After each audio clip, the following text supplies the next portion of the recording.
Imagine waking up one day and slowly realizing that the system you trusted your entire life, the one you believed was designed to reward hard work and discipline, was never actually designed with your success in mind. Imagine understanding that the rules you followed, the decisions you made, and the sacrifices you accepted were not mistakes, but expected outcomes within a structure that needed your participation more than your freedom. This is not about failure, not about bad luck, and not about individual choices. This is about design, about how modern financial systems operate beneath the surface while appearing fair and predictable on the outside. Because the system does not need to deceive you directly. It only needs to guide you gently, shaping your behavior through incentives that feel natural, logical, and widely accepted. To understand this, picture a middle-class worker in the United States during the early 2000s, someone who believed that owning a home, building credit, and investing steadily would lead to long-term stability. He followed the advice given by banks, financial advisors, and institutions, trusting that these systems were built to support growth and reward responsibility over time. But when the housing market collapsed in 2008, that belief was tested in a way that revealed something deeper about how the system actually functions under pressure. Homes lost value rapidly, credit tightened, and millions of people found themselves trapped in financial structures that no longer reflected reality. The system did not stop, it adjusted, it absorbed the shock, but the individuals inside it experienced the consequences in ways that felt sudden and irreversible. This pattern is not unique to one country or one moment. It has repeated across different economies with striking consistency over time. In Argentina during 2001, middle-class families who had saved carefully and invested in what they believed were stable assets suddenly lost access to their own money when bank withdrawals were restricted. Their savings remained in the system, but their ability to use them disappeared, creating a gap between ownership and access that shattered trust almost instantly. In Japan, after the asset bubble burst in the early 1990s, property values collapsed and remained depressed for decades, trapping entire generations in financial commitments that could not be easily reversed. These were not reckless speculators. These were disciplined individuals who had followed the same logic that was encouraged across modern economies. In Greece after 2010, unemployment surged, incomes fell, and government policies shifted rapidly, leaving many people unable to maintain the financial structures they had built during more stable periods. And yet, in each of these cases, the system itself did not disappear. It continued to function, adapting to new conditions while maintaining its core structure. This is the first uncomfortable truth. The system is not designed to protect individuals from instability. It is designed to survive instability by redistributing its effects. And that redistribution does not happen evenly. It follows patterns, often impacting the same groups repeatedly, particularly those who are most integrated into the system itself. The middle class becomes the most exposed, not because it is weak, but because it is deeply connected to the structures that define modern financial life. Mortgages, loans, savings accounts, investments, all of these create connections that appear beneficial but also create dependency over time. Dependency is not immediately visible because it develops slowly through commitments that feel manageable and reasonable at each step. But once those commitments are fully in place, they begin to limit flexibility, reducing the ability to adapt when conditions change unexpectedly. This is where the system reveals its true nature, not as a tool for individual freedom, but as a framework that prioritizes continuity and stability at a structural level. The system needs people to participate, to borrow, to spend, to invest, because that activity sustains its operation across time. And participation requires belief that the system is fair, stable, and ultimately beneficial to those who follow its rules. Without that belief, the structure weakens, because trust is one of the most important foundations of any financial system. This is why the system does not operate through force. It operates through expectation, through cultural narratives that define what is considered responsible behavior. Buying a home, building credit, saving for retirement, investing in education, all of these are presented as essential steps toward a secure future. And in many cases, they do provide benefits, especially during periods of stability and growth, reinforcing the belief that the system works as intended. But those same decisions also create long-term commitments that tie individuals to the system in ways that are difficult to reverse. This creates a situation where the system becomes more resilient as individuals become more dependent, strengthening itself through the very participation it encourages. And when disruption occurs, the system absorbs the shock by shifting its impact onto those who are most connected to it. This is why crises often feel personal, even when they are structural, because individuals experience the consequences directly while the system continues to operate. The banks remain open, the institutions continue to function, and the overall structure persists, even as individuals struggle within it. This persistence is often misunderstood as stability, but it is actually resilience, the ability of the system to continue operating under changing conditions. And resilience at the system level does not always translate into security at the individual level. This is the second uncomfortable truth. What protects the system does not always protect the people inside it. In many cases, the system's survival depends on its ability to transfer pressure, to move financial strain from one area to another without collapsing entirely. This transfer is not random. It follows established pathways, often affecting those with fixed obligations and limited flexibility. People with mortgages, loans, and long-term financial commitments become the most vulnerable during periods of instability, because their obligations remain constant even when their income or economic environment changes significantly. This creates a mismatch between expectation and reality, where the structure assumes stability while conditions become increasingly unstable. And when that mismatch grows large enough, individuals begin to experience the system not as supportive, but as restrictive. Yet even in that state, the system continues to function because it is designed to operate through cycles of expansion and contraction. Growth periods encourage participation, increase borrowing, and expand financial activity across the economy. Downturns reduce activity, increase pressure, and force adjustments, but they do not eliminate the underlying structure. Instead, they reset it, preparing it for the next cycle while maintaining continuity across time. This cyclical nature is essential to understanding how the system operates, because it reveals that instability is not an anomaly, but a recurring feature. And if instability is built into the system, then the impact on individuals is not accidental. It is part of how the system maintains balance. This is where the idea of fairness begins to break down, because the outcomes do not always reflect effort or discipline. People who do everything right can still experience loss, while the system continues to function as designed. This does not mean the system is broken. It means it is optimized for a different purpose than what most people assume. It is optimized for continuity, for stability at scale, for the ability to operate across time regardless of individual outcomes. And within that optimization, individual success becomes conditional, dependent on timing, position, and external factors beyond direct control. This is why the same decisions can produce very different outcomes depending on when and where they are made. Buying a home at one point in the cycle can create wealth, while buying at another can create long-term financial strain. Investing in certain assets can lead to growth during expansion, but losses during contraction, even when the underlying logic remains the same. This variability creates the illusion that success is purely the result of personal choices, when in reality it is heavily influenced by systemic conditions.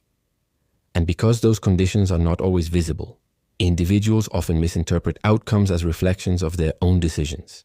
This reinforces the belief that the system is fair, even when the evidence suggests otherwise under closer examination.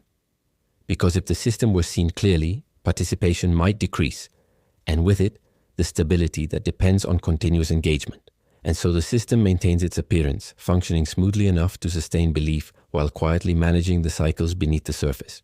And once you begin to see this pattern clearly, something shifts, not in the system itself, but in the way you interpret the stability that once felt permanent. At first it feels uncomfortable, almost like questioning something that was never meant to be questioned, something that has always been presented as the default path. Because the system does not present alternatives, it presents continuity, a single track that appears safe simply because everyone else is on it. And when everyone follows the same path, deviation begins to feel risky, even when the path itself is quietly leading toward constraint. This is how alignment is maintained, not through enforcement, but through normalization, through the quiet pressure of collective behavior over time. To understand how deeply this operates, consider the Soviet Union in the late 1980s, a system that had functioned for decades, providing structure, employment, and predictability. Millions of people built their lives within that framework, trusting that the institutions around them would continue to operate as they always had. Careers were planned, savings were accumulated, and expectations were set based on a system that appeared stable and permanent. But when that system dissolved in 1991, the structure that supported those lives disappeared almost overnight, leaving individuals to navigate a reality they were never prepared for. Degrees lost relevance, jobs vanished, and savings held in state institutions became uncertain in ways that few had imagined possible. The system did not warn them because it could not. It functioned normally until the moment it didn't, maintaining the appearance of stability until the very end. A similar pattern unfolded in Lebanon starting in 2019, where a banking system that had long been trusted suddenly restricted access to deposits. People who believed their money was secure discovered that access could be limited, delayed, or reduced through mechanisms that were never part of their expectations.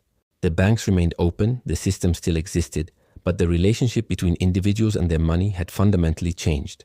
This is the mechanism that defines systemic shock, not destruction, but dislocation, where structures remain in place while their function shifts beneath the surface.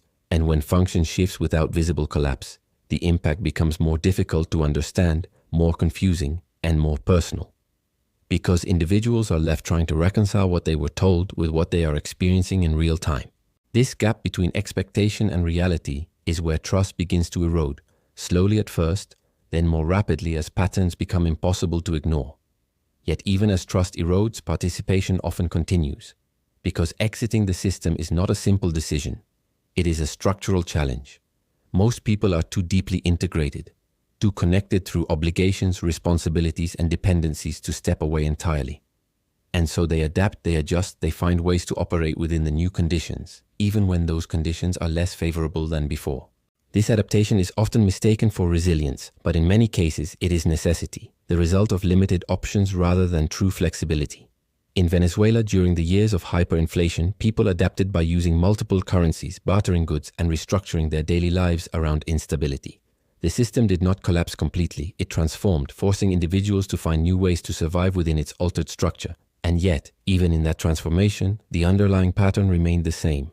Individuals carried the burden of adjustment while the system persisted. This persistence is not accidental, it is a defining feature. Systems are designed to endure, even when the conditions within them become unstable.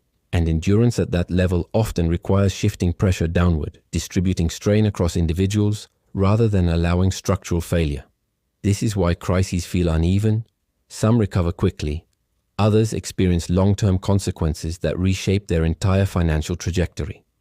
Because the system does not fail equally, it redistributes impact in ways that are influenced by position, timing, and exposure. Those with greater flexibility can adjust, those with fixed obligations often cannot, and that difference becomes critical during periods of instability. This is where the illusion of fairness begins to break completely, because outcomes no longer align with effort in any predictable way. People who worked hard, saved consistently, and followed the rules can still experience loss, not because they failed, but because the system shifted around them. Meanwhile, others who were positioned differently, with fewer fixed commitments or more adaptive resources, can navigate the same environment more effectively. This creates a divide that is often misunderstood, interpreted as difference in skill or discipline, rather than difference in structural exposure. And because that misunderstanding persists, the system remains largely unquestioned, its outcomes accepted as natural rather than designed. But once the design becomes visible, the interpretation begins to change, not emotionally, but structurally, in how patterns are recognized over time. You begin to see that stability is conditional, that security depends on factors beyond individual control, and that participation carries hidden costs.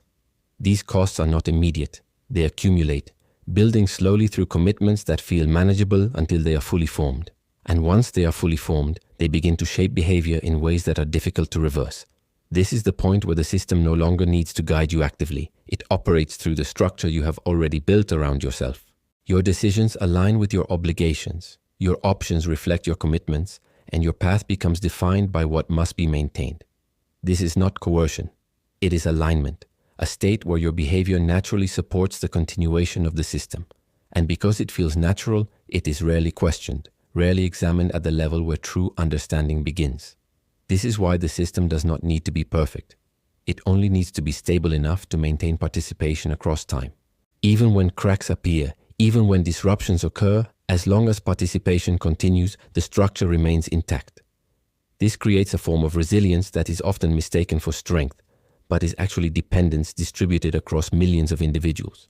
Each person carrying a small part of the system's weight, each obligation reinforcing the structure in subtle but meaningful ways. And when viewed at scale, this distributed structure becomes incredibly durable, capable of absorbing shocks without collapsing entirely. But durability at the system level does not eliminate fragility at the individual level. Individuals can still experience failure, loss, and constraint, even while the system continues to function normally. This is the final contradiction. The system can succeed while individuals struggle, because its definition of success is not the same as theirs.